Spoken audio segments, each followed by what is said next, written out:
حضرت بشر حافی بہت بڑے شیخ تھے، امام احمد بن حنبل جیسے لوگ ان کی عزت کرتے، توقیر کرتے، اکرام کرتے، ان کی محفل نور کی حاضری دیتے، لیکن سارا بغداد قدر کرتا۔ ایک تاجر تھا بغداد کا، وہ کہتا مجھے نہیں بابا اچھا لگتا جی وہ آپ کو کیوں نہیں اچھے لگتے؟ کہنے لگے وہ جمعے والے دن نا جماعت کے ساتھ نماز پڑھتے ہیں پر باقی نماز پڑھتے نہیں اور گھر چلے جاتے ہیں، لو کر لو بات۔ بہت سارے لوگوں کو شکوہ ہوتا ہے کہ ہمارا امام جو ہے وہ عصر کی سنتیں پہلی نہیں پڑھتا اور عشاء کی پہلی سنتیں نہیں پڑھتا، تو میں کہتا ہوں جس چیز کو رب رسول نے فرض نہیں کیا آپ کیوں کرتے ہیں؟ پڑھنی چاہیے انہیں، خیر کی بات یہی ہے، عمدہ بات یہی ہے، پر اتنی زیادہ تنقید، اتنی زیادہ، اور سارے فیصلے دوسروں کے لیے کر لیے نیک ہونے کے۔ وہ کہتے ہیں جی وہ بابا جی نا فرض پڑھتے تھے جماعت کے ساتھ تو باقی نماز جماعت کے ساتھ نہیں پڑھا کرتے تھے، چلے جاتے تھے تو مجھے اچھے نہیں لگتے تھے۔ لوگوں نے مجھے سمجھایا کہ اللہ کا نیک بندہ ہے، بڑے بڑے علماء اور ذی شعور لوگ قدر کرتے ہیں اور آپ کا یہ حال ہے۔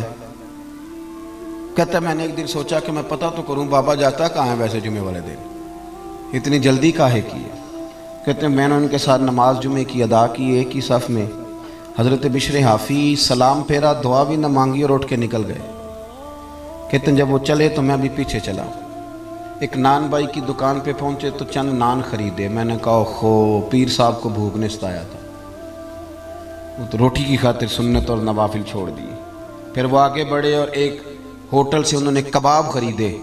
میں نے کہا خو دیکھو ان کی عمر دیکھو اور ان کے ذائقے دیکھو۔ پھر وہ جب جنگل کی طرف بڑھے تو میں نے سوچا کہ یہ نا سبزے پہ بیٹھ کے اب کھانا کھائیں گے لوگوں سے چھپ کے، اور لوگوں کو بتائیں گے کہ روزے زیادہ رکھتا ہوں، میں تو عبادت میں رہتا ہوں۔ کہتے ہیں وہ جنگل کی طرف مڑے تو میں بھی پیچھے ہو گیا۔ چلتے چلتے نا حیران میں تب ہوا جب ایک جھونپڑی آئی، اس جھونپڑی کا دروازہ باہر سے بند تھا۔ بوڑھے شیخ نے اپنے کانپتے ہاتھوں سے وہ دروازہ کھولا، اور جب انہوں نے پردہ ہٹایا تو چارپائی پہ ایک بوڑھے بابا جی جو فالج زدہ ہیں، مریض ہیں، وہ لیٹے ہوئے تھے۔ کہتے ہیں حضرت شیخ نے کھانا ایک کونے میں رکھا اور دوڑ کے پہلے بابا جی کو سیدھا کیا اور پھر جھٹ سے پیالے میں پانی لائے اور اپنے امامے کا پلو پانی میں ڈال کے تو بابا جی کا منہ صاف کیا۔ بابا جی کو بٹھا کر کے نا تو پہلا لقمہ توڑ کے ان کے منہ میں ڈالا، اور حضرت بشر حافی کہنے لگے بزرگوں معاف کرنا، آج جمعہ تھا، نماز پڑھتے دیر ہو گئی، روٹی لے کے آنے میں دیر ہو گئی، ابھی تو میں نے سنت بھی پڑھنی ہے، نوافل بھی پڑھنے ہیں، ابھی تو میری بقیہ نماز باقی ہے۔ وہ شخص کہتا ہے میں باہر کھڑا تھا اور میرا وجود کانپ رہا تھا، میں تھر تھر کانپ رہا تھا، میں کیا سوچتا تھا، یہاں کیا بن گیا۔ حضرت بشر حافی رحمت اللہ تعالیٰ علیہ کہنے لگے معاف کرنا، تو بوڑھے بابا جی کہنے لگے بشر 14 سال ہو گئے یار، میرے تو اپنے بھی مجھے چھوڑ گئے، 14 سال ہو گئے، روز روٹی لے کے آتے ہو، میں زندہ لاش ہوں، کب تک بیمار رہوں گا، کب تک آتے رہو گے، اب بس بھی کرو نا۔ تو حضرت بشر حافی نے بابا جی کی آنکھوں سے آنسو پونچھے اور دوسرا نوالا منہ میں دے کے فرمانے لگے بابا جی بس بس، آج کے بعد یہ بات نہ کرنا، یہ جو سارا شہر میری قدر کرتا ہے اور میں ننگے پاؤں بغداد کی گلیوں میں چلتا ہوں تو جانور بھی گوبر نہیں کرتے، تو یہ میرے نفل اور چلوں کی وجہ سے نہیں ہے، میں آپ کی خدمت کرتا ہوں تو رب نے مخلوق کے دلوں میں میری محبت پیدا فرما دی۔ بات کو سمجھے میرے بھائی، وہ کہتے ہیں میں جس کو ان کی غلطی سمجھتا تھا نا وہ ان کی سب سے بڑی خوبی نکل آئی۔ اور میاں کچھ تو مجبوریاں رہی ہوں گی، یوں ہی کوئی بے وفا نہیں ہوتا، کچھ تو مجبوریاں رہی ہوں گی، یوں ہی کوئی ہم نے تو ہر شخص کے بارے میں، آپ یقین کریں ہر شخص کے بارے میں جس کی بھی بات چھیڑے نا، جس کی بھی لوگ کوئی نہ کوئی کہانی سنا دیتے ہیں، کہتے ہیں آپ کو نہیں پتا میں بتاتا ہوں، بھئی بس کریں۔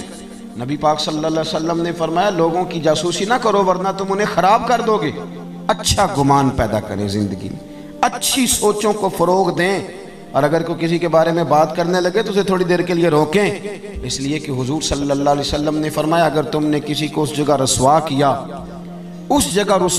جہاں اس کی عزت کی جا رہی تھی تو تمہیں بھی رب اس جگہ رسوا کر دے گا جہاں تمہاری عزت کی جاتی ہے۔ تو پہلی بات یہ کہ اچھا سوچیں، ہمیشہ اچھا گمان کریں، اچھا لب و لہجہ اختیار کریں۔ اور میں مذہبی تنظیموں کے کارکنوں سے اکثر گزارش کرتا رہتا ہوں خدا را دوسرے کو بھی ماننا سیکھیں۔ دوسرے کو بھی برداشت کرنا سیکھیں۔ اگر آپ یہ کہہ دیں گے کہ میں ٹھیک ہوں اور میری جماعت کا لیڈر ٹھیک ہے اور باقی سارے غلط ہیں، تو اللہ کے رسول صلی اللہ علیہ وسلم نے تو فرمایا میری امت کبھی گمراہی پہ جمع ہی نہیں ہوگی۔ تو آپ نے اتنے لوگ گمراہ کر دیے، نے سوچا ہی نہیں۔ تھوڑا برداشت، تھوڑا اپنے اندر حوصلہ، تھوڑا اچھا پن، تھوڑی اچھی سوچیں۔ دوسری بات جس اخلاق کی آج بڑی زیادہ ضرورت ہے، بڑی زیادہ، وہ یہ ہے کہ خودداری اور عزت نفس پیدا کریں۔ ہمارے ہاں نا مفت خوروں کی لائنیں لمبی ہوتی جا رہی ہیں، فارغ بیٹھنے والوں کا مزاج بڑھتا چلا جا رہا ہے، دوسروں کے پیسوں پہ کاروبار کرنا ہے، دوسروں کے پیسوں پہ زندہ رہنا ہے، یہ مزاج بنتا جا رہا ہے۔ چندہ لینے والی جماعتیں اتنی زیادہ ہو گئیں، ٹیمیں اتنی زیادہ ہو گئیں کہ بہت سارے لوگ اب ویسے ہی اس بات سے نالاں ہیں، وہ ہر لینے والے کو اداکار اور فنکار سمجھتے ہیں۔ ملت کے جوان فارغ گھومتے ہیں، ہر وقت سوچتے ہیں کہ اگر میرا برطانیہ والا ماموں مہربان ہو جائے تو پھر میرا کام بن جائے گا، اگر امریکہ والی پھپھو کبھی راضی ہو جائے نا پھر میں سہارے ڈھونڈتے ہیں۔ قرآن مجید نے اصحاب صفا کی تعریف کی، یہ کہا کہ وہ بڑے غریب لوگ تھے، لیکن فرمایا لا یسألون الناس الحافا، وہ کبھی بھی لپٹ لپٹ کر سوال نہیں کرتے، اپنی خودداری کو بچا کے رکھتے، بچا کے۔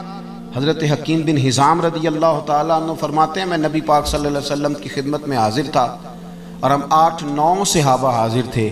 حضور نے فرمایا میرے ہاتھ پہ بیعت کرو۔ یا رسول اللہ صلی اللہ علیہ وسلم ہم تو بیعت کر چکے۔ حضور نے پھر فرمایا بیعت کرو۔ حضور ہم تو بیعت کر چکے۔ تیسری دفعہ فرمایا بیعت کرو۔ یا رسول اللہ کس بات پر؟ فرمایا میرے ہاتھ پر بیعت کرو، کسی دنیا دار سے سوال نہیں کرو گے، کسی سیٹھ نواب سے سوال، ہاں اپنی مٹی پہ چلنے کا سلیقہ سیکھو، کسی کے سنگ مرمر پہ چلو گے تو پھسل جاؤ گے۔ چھوڑیں ہاتھ پھیلانا، چھوڑیں۔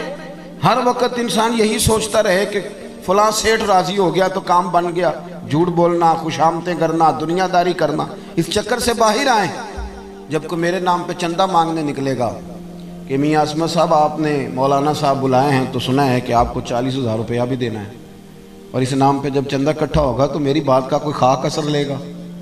وہ کہے گا حضرت تو کام لگے ہوئے ہیں، وہ تو کاروبار کے لیے نکلے ہوئے ہیں معاذ اللہ۔ خدا ہر چیز کے اندر تھوڑا خودداری کا فعل، تھوڑا عزت نفس کا خیال کرے۔ دنیا میں امیر آدمی کون ہوتا ہے؟ جو زیادہ مالدار ہو؟ نہ بھائی، امیر تو وہ ہوتا ہے کہ جو رب نے اسے دیا ہو پھر اس پر اسے قناعت بھی حاصل ہو۔ مسند امام احمد بن حنبل میں نبی پاک صلی اللہ علیہ وسلم سے حضرت انس بن مالک نے پوچھا حضور ذلت کیا ہے؟ فرمایا لالچ نہ کرنا، ذلیل ہو جائے گا۔ عرض کی حضور عزت کیا ہے؟ عزت کیا ہے؟ عزت کیا ہے؟ اللہ کے رسول نے فرمایا جو رب نے تجھے دیا ہے نا، جو رب نے تجھے دیا ہے اس پہ راضی ہو جا، اللہ تجھے عزت عطا فرما دے گا۔ چھوڑ دیں دوسروں کی جیبیں دیکھنا، نکل آئیں اس دوڑ سے باہر آئیں۔ حضرت سالم بن عبداللہ بن عمر، امام ابو نعیم نے لکھا ہے اس کو، حضرت سالم بن عبداللہ حضرت عبداللہ ابن عمر کے صاحبزادے، اور جو تسلسل آ رہا ہے نا صوفیاء کا، اس جماعت کے سرخیل ہیں، اہل ذکر تھے، اہل وجد و سرور تھے، کیفیات والے لوگ تھے۔ حضرت سالم بن عبداللہ رضی اللہ تعالیٰ عنہ طواف کعبہ کے لیے تشریف لے گئے حرم مکہ میں، تو طواف آپ فرما رہے تھے تو اللہ تعالیٰ اپنے نیک بندوں کی محبت لوگوں کے دلوں میں ڈھال دیتا ہے۔ لوگ دور دور سے آتے، آپ کی دست بوسی کرتے، دعا کراتے۔ خلیفہ کو کسی نے بتایا کہ حضرت سالم بن عبداللہ آئے ہوئے ہیں، وہ بھی چلا گیا، اور جب اس نے دیکھا نا بڑا رش ہے تو وہ انتظار کرنے لگا۔ حضرت طواف سے فارغ ہوئے، 8واں استلام جب کر لیا تو آگے بڑھا، ہاتھ ملایا، کہنے لگا جی میں گورنر ہوں، خلیفہ ہوں مکے کا۔ اب نے فرمایا تو میری باتوں کی سمجھ آ رہی ہے آپ حضرات کو؟ کہنے لگا جی میں یہاں کا خلیفہ ہوں تو میری یہ خواہش تھی کہ کوئی حکم ہو تو آپ بتاتے، میں پورا کرنے کو حاضر ہوں، کوئی حکم ہو تو بتائیے۔ تو حضرت سالم بن عبداللہ رضی اللہ تعالیٰ نے اس کا چہرہ دیکھا تو فرمانے لگے کس نے گورنر بنایا تجھے؟ تو بڑا بیوقوف آدمی ہے، تو بالکل تجھے خیال ہی نہیں آیا، تو کیا کہہ رہا ہے؟ وہ کہتا ہے پہلی دفعہ کسی بندے سے ملاقات ہوئی تھی، میری بھی ٹانگیں کانپنے لگی، یہ شخص کہاں سے بات کر رہا ہے؟ خودداری ایک بڑی اعلیٰ چیز کا نام ہے۔ کس نے تجھے گورنر بنایا؟ کہنے لگا حضور کیا ہوا؟ فرمانے لگے یار تو بڑا ہی بیوقوف ہے، تو کیا سمجھتا ہے مجھے کہ اللہ کے گھر میں آ کے بیت اللہ شریف کے دروازے کے سامنے کھڑے ہو کے یہاں آ کے بھی میں دنیا داروں سے سوال کروں گا؟ یہاں آ کے بھی میں لوگوں سے مانگوں گا؟ یہاں گردن کو جھکا دیتا ہے خیرات کا پتھر، جہاں میں مانگنے والوں کے سر کبھی اونچے نہیں ہوتے، یہاں آ کے بھی میں دنیا داروں سے مانگوں گا؟ کہتا ہے مجھے تو پسینے آنے لگے، جب میں فارغ ہو کے وہاں سے نکلا تو باہر آ گیا، میں مسجد الحرام سے باہر میں سوچ میں پڑ گیا۔ تھوڑی دیر کے بعد حضرت بھی فارغ ہو کے باہر آئے، خلیفہ پھر آگے بڑھا، کہنے لگا حضور مہربانی کریں، اب تو خانہ کعبہ سامنے نہیں نا، ابھی کوئی حکم کر دیں۔ آپ فرمانے لگے چل ٹھیک ہے، تو نہیں باز آتا تو بتا تجھ سے دین مانگوں کہ دنیا مانگوں؟ کہنے لگا حضور میرے پاس تو دنیا ہی ہے، دین تو آپ کے پاس ہے۔ تو آپ فرمانے لگے جا پھر اپنا کام کر، دنیا تو میں نے اس سے کبھی نہیں مانگی جس نے دنیا بنائی ہے، میں تو اس سے بھی اس کا فضل ہی مانگتا ہوں، تو مجھے کون سا رستہ دکھا رہا ہے؟ میں نے اس سے نہیں کبھی دنیا داری کا سوال کیا، دنیا کا مال، تو کون سا رستہ خودداری اختیار کر؟ پتہ ہے لوگ ہمیں خرید کیوں لیتے ہیں؟ الیکشن میں بولیاں کیوں لگتی ہیں؟ اس لیے کہ کہیں نہ کہیں ہمارا کوئی ریٹ ہوتا ہے، کہیں نہ کہیں ہم الجھ جاتے ہیں، کہیں نہ کہیں ہم خرابی کرتے ہیں، پھر ہمارے ریٹ لگنے لگتے ہیں، پھر لوگ سمجھتے ہیں کہ کسی نہ کسی مقام پہ جا کے کسی نہ کسی شخص کو ہم نے قائل کر ہی لینا۔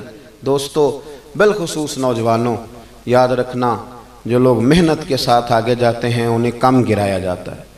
وہ اقبال کے بیٹے نے کہا تھا کہ ابا جی آپ تو لندن میں ہیں، مجھے پیسوں کی ضرورت پڑ گئی، اجازت دیں تو تھوڑا سا کسی سے قرضہ لے لوں، آپ کے نام پہ قرضہ لے لوں تھوڑا سا؟ تو اقبال نے وہاں نظم لکھ کے بھیج دی جاوید کے نام۔